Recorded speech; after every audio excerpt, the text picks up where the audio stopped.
Fix के जरिए जल्दी से जानकारी आपको दे देते हैं। क्या कुछ आरोप लगाए गए हैं, क्या कुछ ईडी का कहना है। आप नेताओं पर ईडी का शिकंजा, किन किन पर छापे पड़े हैं। एनडी गुप्ता राज्यसभा सांसद हैं, विभव कुमार पीए सीएम केजरीवाल, शुलभ कुमार हैं पूर्व सदस्य दिल्ली जल बोर्ड। ईडी को केजरीवाल का समन 2 नवंबर को पहला, 21 दिसंबर को दूसरा, 3 जनवरी को तीसरा, 17 जनवरी को चौथा और 2 फरवरी को 5वां समन भेजा गया केजरीवाल को, लेकिन केजरीवाल ने पेश होने से इनकार कर दिया। आप नेताओं पर ईडी का शिकंजा, दिल्ली में आप नेताओं के खिलाफ ईडी की छापेमारी।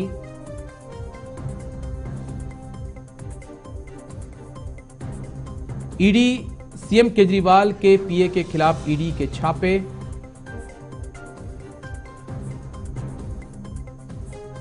राज्यसभा सांसद एनडी गुप्ता के खिलाफ भी छापेमारी। दिल्ली जल बोर्ड के पूर्व सदस्य के ठिकानों पर भी रेड। जल बोर्ड में टेंडर में धांधली को लेकर ईडी का एक्शन।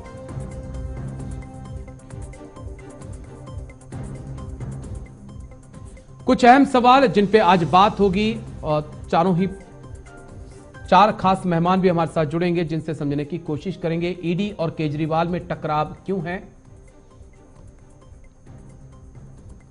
ईडी की जांच से क्यों बच रही है आम आदमी पार्टी, यह बड़ा सवाल है। ईडी के रडार पर अगला कौन सा नेता। ईडी पर आरोप लगाना सही या गलत, कुछ ऐसे सवाल जिनका जवाब तलाशना होगा। आतिशी सिंह के आरोपों में कितना दम है कि ईडी जो है बीजेपी के कहने के ऊपर जो है काम कर रही है। तो कई सवाल हैं जिनका जवाब तलाशना होगा कि आखिरकार ईडी इतनी ज्यादा एक्टिव दिल्ली में क्यों है, क्योंकि हाल ही में मुख्यमंत्री केजरीवाल ने भी तमाम लोगों के सामने ये बात कही थी कि हम पर बीजेपी का प्रेशर है, बीजेपी में शामिल हो जाओ, केस सारे बंद हो जाएंगे।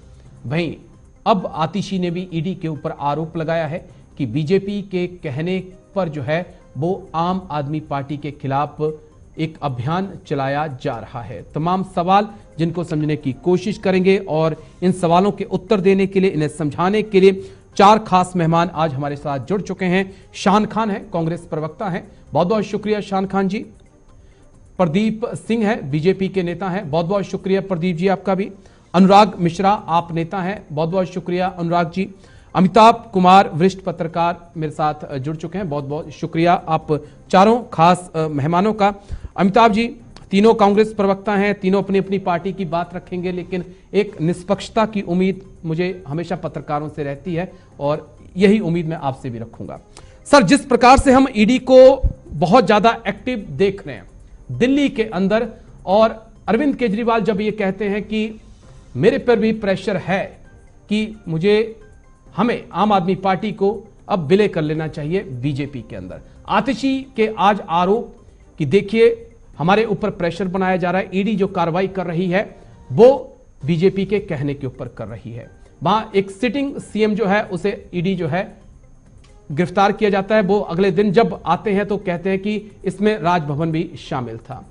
बिहार में लालू एंड परिवार के खिलाफ जो है ईडी एकदम से एक्शन में आ जाती है, लेकिन बड़ा सवाल जब हेमंत बिस्वा शर्मा की बात आती है, अजीत पवार की बात आती है और कई इस लिस्ट में लंबे नाम हैं जिनके नाम ईडी के पन्नों से हट जाया करते हैं। तो किस प्रकार से हम ईडी की निष्पक्षता को इस वक्त देखें। पहली बात बहुत स्पष्ट है, जैसे दिल्ली सरकार के अंतर्गत जो विभाग आते हैं, कोई भी विभाग कुछ भी कार्य करता है तो उसके लिए दिल्ली सरकार जिम्मेवार होती है, बिल्कुल, और दिल्ली सरकार को ही माना जाता है कि वो करवा रही है। तो अब केंद्र में भाजपा है, ईडी उसके अंदर है, तो निश्चित रूप से भाजपा के ही आदेश पर ईडी कार्रवाई करेगी। जो सरकार में होता है उसका दायित्व तो यही होता है कि वो अपने विभागों का समुचित इस्तेमाल करे, अन्यथा किस बात की सरकार। तो निश्चित रूप से भाजपा इस्तेमाल करती है, लेकिन आप ऐसी हरकतें करें, ऐसी बातें करें जो उसके कार्रवाई के दायरे में आती है, तो वो सहज बात है। अगर आपने किसी का नाम लिया है जी, तो ईडी का कार्रवाई के दायरे में अगर आता है तो ईडी कार्रवाई करेगी, इसमें कोई दुख की बात नहीं है। आपके अंतर्गत जो विभाग है वो भी कर रहे हैं, तो ईडी कार्रवाई कर रही है, करेगी। हाँ, कहीं आपको आपत्ति है तो न्यायालय है, न्यायालय किसी के पक्ष में नहीं होता। जैसे आप उम्मीद करते हैं पत्रकार किसी के पक्ष में ना बोले, पत्रकार सही को सही और गलत को गलत बोले, हमेशा उम्मीद की जाती है। वैसे ही न्यायालय जो है वो हमेशा सही को सही, गलत को गलत करता है। आप न्यायालय जाइए और आप सक्षम लोग हैं जी, आप सक्षम लोग हैं। न्यायालय में आपके पास इतने बड़े बड़े वकील हैं बिल्कुल कि वो किसी भी मसले पे आपके ऊपर अन्याय तो होने नहीं देंगे कतई भी, पहली बात। और जब आपने ऐसी हरकत की है, अरविंद केजरीवाल जी के जिस मसले पर अभी चर्चा हो रही है, तो ये तो लगातार वो विक्रम मजीठिया से ले लीजिए, अरुण जेटली से ले लीजिए, कपिल सिब्बल से ले लीजिए, लगातार आप इस तरीके की बयानबाजी करते क्यों हैं?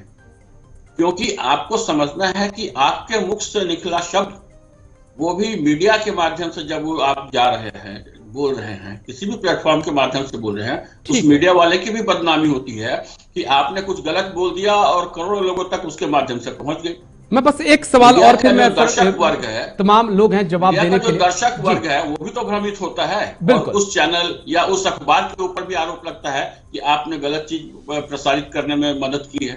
तो ये नेताओं का दायित्व है कि वो सही बात बोले और सही तथ्यों पे फिर वो फाइट करे ना, उनको भी आसानी होगी। अभी वो फाइट नहीं कर पा रहे हैं। आपने कह दिया कि आपके नेताओं ने हमारे नेताओं को कहा है कि मिल जाओ, हमारे घूस देना चाहते हैं, सबूत देने की। मैं दो तीन चीजें अमिताभ जी, तो जो सामने नाम रखो ना जी। अमिताभ, जो एक दो पॉइंट है वो जल्दी से मैं समझना चाहूंगा आपसे। एक आरोप और आतिश ने लगाया है कि जो कोई भी घोटाला है उसके जो आरोपी हैं उसे ही सरकारी गवाह बना लिया जा रहा है। और छत्तीसगढ़ के सीएम भूपेश बघेल के वक्त जब छत्तीसगढ़ में इलेक्शन चल रहे थे, हमें वो कौन सा ऐप था जिसके नाम से कहा जा रहा था कि पैसे जो हैं वो भूपेश बघेल को पहुंचे, लेकिन वो कोर्ट में जाकर वो इंसान बदल जाता है। तो ये क्या चल रहा है कि जो आरोपी है उसे ही सरकारी गवाह बना लो, फिर किसी के खिलाफ बयान दिला लो? देखिए, यहाँ बहुत सिंपल सी बात है। जो सरकारी प्रक्रिया है, नियम और कानून के तहत हो रहा है, वो सबके लिए समान रूप से है। ठीक है, तो उसको लेकर के आलोचना नहीं कर सकते आप। सरकारी गवाह बनते हैं, वो तरीका रहा है ताकि ज्यादा से ज्यादा जो आरोपी है, जो सचमुच दोषी है किसी काम को करने के लिए, करवाने के लिए, उस आदमी तक पहुंचने के लिए जो माध्यम है उसका इस्तेमाल सरकार भी करती है, वो करेगी। इसको आप ये नहीं खारिज नहीं कर सकते। वो है, वो तरीका तो वो अपनाएगी। सरकार के पास कानूनी वैध तरीका है तो उस तरीके को अपना रही है। ठीक है, इसमें कुछ भी गलत नहीं है। आप अपने बचाव के लिए अच्छा वकील कीजिए, अगर आप सही हैं। चलिए, अच्छा वकील करिए, ये पॉइंट बड़ा अहम है सर आपका। और अनुराग मिश्रा जी, क्या फायदा राग अलापने से कि ईडी बीजेपी के कहने पर एक्शन ले रही है? क्या फायदा ये कहने से कि बीजेपी हमारे विधायकों को खरीद रही है? आप सामना करिए ईडी का। अगर आप सच हैं, दूध के धुले हैं, तो दूध का दूध, पानी का पानी न्यायालय में हो जाएगा। अगर ईडी पे विश्वास नहीं है तो कम से कम इस देश की अदालतों पे तो विश्वास करिए। अनुराग जी, आपका जवाब। राजेश जी, पहले तो आपके सभी दर्शकों को मेरा नमस्कार है। आज आपने ईडी के मुद्दे पर रखा है। पहली बात तो मुझे ये आश्चर्य हो रहा है कि आपके वरिष्ठ पत्रकार अमिताभ जी भाई बैठे हुए, जब देश का बच्चा इस ईडी का मजाक जिस तरह से बना करके रख दिया केंद्र सरकार ने, उसके बारे में शायद समाज में कहीं भी कोई भी बैठ जाए तो हर किसी को ये पता है आपके पास कि किस तरीके से जो है ईडी अपनी कार्यशैली को कर रही है, किस तरीके से काम कर रही है। आज अगर आतिशी कोई आरोप लगा रही है, कोई बात कह रही है, ऑडियो के फुटेज को किस तरीके से डिलीट करके ईडी ने लोगों के सामने रखा है जी, उसमें बाकायदा उन्होंने सुप्रीम कोर्ट के जजमेंट कोट किए कि परमवीर सैनी के मामले में किस तरीके से जजमेंट हुआ, सीबीआई केस में कोर्ट में इनके नागपाल ने ऑडियो और वीडियो को लेकर के जो जजमेंट्स हैं वो सब देख करके फैक्ट पर उन्होंने बात की। अब जब फैक्ट्स देख करके बात की जा रही है तो ईडी को, अगर वो ईमानदार है, अगर वो सही में इन्वेस्टिगेशन कर रही है, तो उसको भी पब्लिक में आकर के बोलना चाहिए, बताना चाहिए, कहना चाहिए कि भाई हमने तो सारे ऑडियो और वीडियो दे रखे, और हम अगर कोर्ट में हैं, अगर हम कोई गलत आरोप लगाएंगे, अगर ऑडियो डिलीट नहीं किया गया है तो जैसे हमारे लिए कोर्ट है उसी तरीके से ईडी के लिए भी कोर्ट है। सच बात यह है कि ईडी, चूंकि हम सच्चे हैं इसलिए ईडी सीबीआई से इनसे न तो झुकते हैं न तो डरते हैं। लेकिन पेश भी तो नहीं होते ना आंख में आंख डाल करके देखिए एक चीज जल्दी, अनुराग मिश्रा मैं 30 सेकंड में आपका जवाब लेना चाहूंगा। जब राहुल गांधी सोनिया गांधी को हेराल्ड केस में सम्मन आता है, वो पेश होते हैं, बाकायदा उनके साथ लंबी पूछताछ होती है, ईडी उनको बाद में कहती है कि हाँ आप जाइए, मामला चल रहा है, लेकिन आप पेश तो आपको होना पड़ेगा ना, अपनी बात तो आपको रखनी पड़ेगी। अब अगर आप पेश नहीं होंगे तो कैसे अपनी बात रखेंगे? बिल्कुल नहीं, बिल्कुल पेश होंगे, रखेंगे, लेकिन जो लीगल तरीके हैं, जो लीगल राइट्स हैं, वो हमारे भी हैं।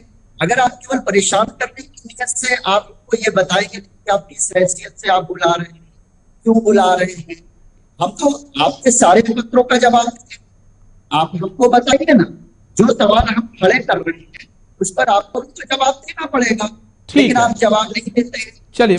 चलिए सांसद संजय सिंह जी, तमाम एक मिनट का समय दीजिए जी, बोलिए। तथ्यों के आधार पर जब सांसद संजय सिंह जी ने अडानी के विषय में तमाम साक्ष्य ले जाकर के सौंपते हैं ईडी, उस पर ईडी कौन रहती है और हमारे नेताओं को जबरदस्ती का पकड़ती है। आज तक एक ढेर का सबूत और पैसा जिसको रिकवरी नहीं हुई, वो उस मामले को लेकर के जिस तरह की बयानबाजी भारतीय जनता पार्टी के कार्यालय से पहले चीजें निकल के आती, चलिए मैं जल्दी से, क्योंकि मुझे ब्रेक पे भी जाना, दो मेहमान मेरे पास है। अमिताभ सर, मैं आपके पास आऊंगा, थोड़ा सा दो और मेहमान इंतजार करें, आप अपना पॉइंट रखिएगा सर, मैं वक्त दूंगा आपको भी।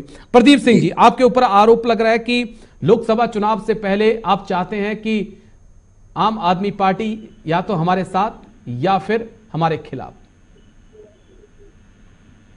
तो सबसे पहले ये समझने वाली बात है कि आम आदमी पार्टी का हम करेंगे क्या। जी, आम चुनाव होने वाले हैं, लोकसभा के चुनाव होने वाले हैं, इन्होंने अपनी उपस्थिति दर्ज कराई है, कैसे यहाँ तक पहुंचे हैं और किस प्रकार से इनका जन्म हुआ है। आरोप लगा करके तो इनका जन्म हुआ है, तो आरोप लगाना इनके लिए कोई नई बात नहीं है। और सबसे बड़ी बात सर, मैं हर प्लेटफॉर्म पर ये किसी भी समय कह सकता हूँ और कहने के लिए तैयार हूँ, ये असल में क्या है, जनता को मूर्ख समझते हैं। ये जिस प्रकार के स्वांग रचते हैं उसके बाद ये सोचते हैं कि सभी लोग, देखिए लोकतंत्र है, एक छोटी पार्टी आती है, अपना आधार बनाती है, चुनाव लड़ती है और जीतती भी है, लेकिन इन लोगों का अगर आप देखें तो केवल सिवाय आरोप लगाने के इनके पास कुछ रहा नहीं है अभी तक। कुछ भी ऐसा नहीं रहा साबुत कि आप इनकी शुरुआत शीला दीक्षित ने एससी मामले को लेकर के आरोप लगाने से हुई। एसी को लेकर के इन्होंने टिप्पणी की थी और उसके बाद अरविंद केजरीवाल जी ने सी स्टैंड खड़ा कर लिया। तो देखिए जनता इसको समझती है। अब आप ये जो चर्चा कर रहे हैं ना, अल्टीमेटली जनता के लिए कर रहे हैं। हमारी व्यक्तिगत निजी विचार हो सकते हैं, मैं अपनी पार्टी की विचारधारा को रिप्रेजेंट करता हूँ, लेकिन उससे भी महत्वपूर्ण है जनता, जो देवतुल्य जनता इस देश की, वो मत देती है अपने ऊपर शासन या अपनी सेवा करने के लिए, तो वो समय उसका संतुष्ट होना ज्यादा आवश्यक है। और इन लोगों ने जो काम किया है उससे मुझे नहीं लगता है कि ये जनता को कुछ जवाब दे पाएंगे।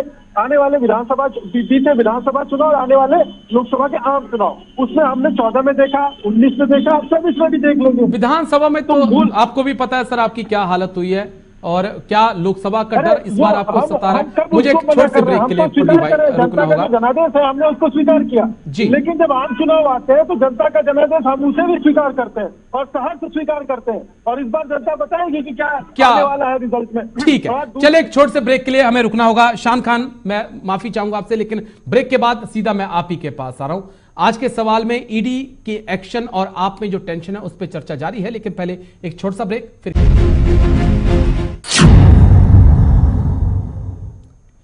ब्रेक के बाद आपका स्वागत है। ईडी का एक्शन, आम आदमी पार्टी में टेंशन, इसी को लेकर बातचीत हम कर रहे हैं। चार खास मेहमान लगातार हमारे साथ बने हुए हैं। शान खान, आपके पास मैं आना चाहूंगा। शान खान, समझना चाहूंगा आपसे कि आप भी यही आरोप बीजेपी के ऊपर लगाते हैं कि अपने पॉलिटिकल एजेंडे को इस्तेमाल करने के लिए सरकारी एजेंसियों का इस्तेमाल किया जा रहा है।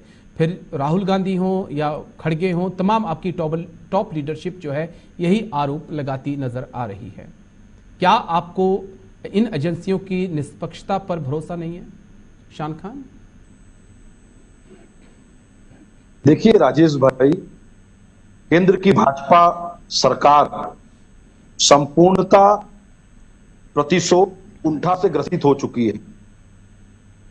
इसका प्रमाण यह है कि पिछले जब से मोदी सरकार केंद्र में आई है तब से ईडी में जो कुल मामले हुए हैं उसमें से 97% मामले जो है वो विपक्षी पार्टी के नेताओं के खिलाफ हैं और इसमें दोष सिद्धि केवल 2% है जी। अब ये आंकड़े बताते हैं कि किस प्रकार से ईडी का दुरुपयोग किया जा रहा है। अब भाजपा की कुंठा केवल विपक्षी दलों सीमित नहीं है, इनकी कुंठा उस प्रदेश के नागरिक तक पहुंच चुकी है जिस प्रदेश में भाजपा की सरकार नहीं है और किसी सरकार है। जैसे पिछली बार हमने देखा कि तमिलनाडु के 2 दलित किसानों को ईडी ने नोटिस दिया जिनके खाते में 500 रुपए थे। तो ईडी ने अपनी विश्वसनीयता खो दी है। भाजपा ने ईडी को अपना इलेक्शन डिपार्टमेंट बना लिया है। सरकारें गिराने, विपक्षियों को धमकाने, डराने के लिए ईडी एक हथियार बन चुका है। ये तथ्य बताते हैं, ये आंकड़े बताते हैं और भारतीय जनता पार्टी ने इस देश के लोकतंत्र और संविधान को लहूलुहान कर दिया है, स्वायत्त संस्थाओं की गरिमा को तार तार कर दिया है। लेकिन जब आप थे सत्ता में तब भी तो आप विपक्ष के खिलाफ ईडी का इस्तेमाल करते थे, तब क्या ईडी का इस्तेमाल नहीं होता था? शान खान, अगर कोई करप्ट है तो ईडी तो उससे पूछताछ करेगी ना, या उसको संदेह है उसके ऊपर तो पूछताछ करेगी। कोर्ट का रास्ता आपके पास है, अमिताभ सर ने यही तो कहा। जी राजेश भाई, देश में न्यायालय है, इसका अर्थ ये नहीं है कि कार्यपालिका मनमानी करेगी। ऐसा बिल्कुल नहीं लिखा हुआ है कहीं भी कि कार्यपालिका मनमानी करे और उनकी मनमानी के खिलाफ नागरिक न्यायालय में जाए। कार्यपालिका की भी जिम्मेदारी होती है कि वो कानून के अनुसार काम करे, वो नंगा नाच नहीं कर सकती कार्यपालिका। दूसरी बात कि ये ईडी की बात करते हैं, पहले जो व्यक्ति भाजपा की नजर में, ईडी की नजर में, केंद्र सरकार की नजर में चोर उचक्का भ्रष्टाचारी घोटालेबाज होता है, बाद में यदि वो भाजपा में शामिल हो जाए तो वो दूध का धुला और रुमाल का पोछा हो जाता है। चाहे वो नारायण राणे हो, चाहे वो हेमंता विश्व शर्मा हो, मैं ऐसे अनेकों नाम गिना सकता हूं जिनके खिलाफ पहले भाजपा ने आरोप लगाए, बाद में वो भाजपा में गए, उनके खिलाफ जांच बंद हो गई और भाजपा ने आरोप लगाने बंद कर दिए। ठीक है अमिताभ जी, यही सवाल के साथ शान खान के इसी सवाल यही मनीष सिसोदिया भाजपा में चले जाएं तो वो भारत रत्न पद्म विभूषण के अधिकारी हो जाएंगे। ठीक है अमिताभ जी, ये बड़ा अहम सवाल है और वाकई में जनता के बीच भी इस बात को लेकर चर्चा है कि नारायण राणे हो, हेमंत बिस्वा शर्मा हो, अजीत पवार हो, एक शुभेंदु अधिकारी हो, ईडी एक वक्त उनके खिलाफ थी, उनके पीछे समन लेकर घूम रही थी और जैसे ही उन्होंने बीजेपी का दामन थामा, ईडी उनका नाम भूल गई। हम बहुत कुछ देख रहे हैं डेमोक्रेसी के अंदर, हम कैमरों के आगे चंडीगढ़ में चुनावों को भी किस प्रकार बदला जा सकता है वो देख रहे हैं सर। तो जो एजेंसियां हैं उनकी विश्वसनीयता पे अगर सवाल उठ रहे हैं तो वो तो उनकी कार्रवाई भी तो उसके लिए जिम्मेदार है ना। आप आंख बंद करके एक ही के खिलाफ अगर कार्रवाई करेंगे और फिर वो अगर दूसरी पार्टी के साथ विलय कर जाएंगे, आप भूल जाएंगे, तो फिर आम जनता भी तो ये देख रही है सर। क्या ये गलत है अमिताभ जी? बहुत अच्छी बात, बहुत अच्छी बात। सबसे मजेदार बात यह है, विपक्षी जिनका काम ही यही है कि जो पार्टी सत्ता में है उसकी गलतियों को न केवल उजागर करे बल्कि संवैधानिक तरीके से उसके प्रति विरोधी कार्रवाई करे और उसके खिलाफ कोर्ट में जाकर के उसे रोक दे। विपक्ष का काम क्या है? वो खुद ही हाय तौबा रोने गाने लगेंगे तो जनता क्या करेगी? जनता ने क्यों उनको विपक्षी बनाया है? विपक्ष किस लिए होता है? तो ये अपना काम नहीं कर रहे हैं, केवल जनता को गुमराह करने की कोशिश कर रहे हैं और हाय तौबा मचा रहे हैं। हाय तौबा मचा रहे हैं तो आप विपक्ष में बैठने के लायक नहीं है, क्योंकि आप सक्षम व्यक्ति हैं। आपका ही जिम्मा है कि आप जाकर के कोर्ट में उसका विरोध करें। कार्यपालिका मनमानी नहीं कर सकती, आपका काम है। अगर कार्यपालिका में कहीं कुछ मनमानी जबरदस्ती हो रही है, मेरा सवाल ये नहीं था सर, मेरा सवाल ये था कि जो लोग जिनके पीछे ईडी सम्मन लेकर घुमा करती थी, जब वो पाला बदलकर एक पार्टी में चले जाते हैं तो ईडी उनका नाम क्यों भूल जाती है? मैं ये समझना चाह रहा था। तो मैं इसी का तो जवाब दे रहा हूं। विपक्ष किस लिए बैठा है? विपक्ष का काम है कि ऐसे व्यक्ति के खिलाफ कार्रवाई हो, इसके लिए जाकर के उनके सक्षम वकील, क्योंकि इनके पास पैनल होता है, सीधा कोर्ट में जाकर के इनके खिलाफ याचिका दायर करके कार्रवाई के लिए बाध्य करें। विपक्ष किस लिए होता है? जनता के आदमी, जनता आपको जनता के साथ ऐसा अन्याय होता है तो जनता के खिलाफ बीच में नहीं बोलेंगे आप। नहीं सर, नहीं सर, आप बात पूरी कर ले फिर आप बोलिएगा, सुनूंगा। अरे सरकार की भी तो इनका ही काम है, इनका ही काम है। मेरे पास बीच में समय ना बहुत बोलेंगे कम तो है, अच्छा समय रहेगा बहुत ना। कम है, 3 आपकी खास बात- मेहमानों के बाद जाना है। हमारी बात भी आप समझ पाएंगे, आपकी माफी बात मैं चाहूँ समझ अमिताभ भाई, पाऊंगा। अमिताभ सर थोड़ी माफी इनका चाहूंगा, काम समय का है समय कि समय का अभाव है थोड़ा सा। विपक्ष का- हाँ। जी समय का अभाव है। अनुराग अपनी बात कहिएगा जल्दी से, 1 मिनट आपके लिए। अनुराग जी आप विपक्ष का काम है, जी, विपक्ष का काम है कि सत्ता पक्ष जो है वो उसको गलतियां जो कर घेरे रहा है और उसके वो काम खिलाफ आप नहीं कार्रवाई कर के रहे लिए हैं। बहुत सही बात कोर्ट कही की है बात- उन्होंने। जी हाँ? सर आप ही का जवाब दे रहा हूं। अमिताभ अनुराग, भाई, बोलिए अनुराग मुझे मिश्रा। पूरा हाँ, कर लेने दीजिए, अमिताभ भाई की बात से मैं मुझे इत्तेफाक पूरा रखता कर हूं। लेने दीजिए। अमिताभ भाई ने बिल्कुल समय सही मेरे पास कहा 3 कि मिनट है। विपक्ष की जिम्मेदारी अमिताभ है जी। कि सत्ता की कमियों को उजागर ये करना जनता को गुमराह और उसको करने वाले लेकर के लोग जो न्यायालय हैं, जाना जनता और में भ्रम सबको फैला रहे हैं, कोर्ट में जाके अपनी सच्चाई के लिए काम नहीं कर सकते।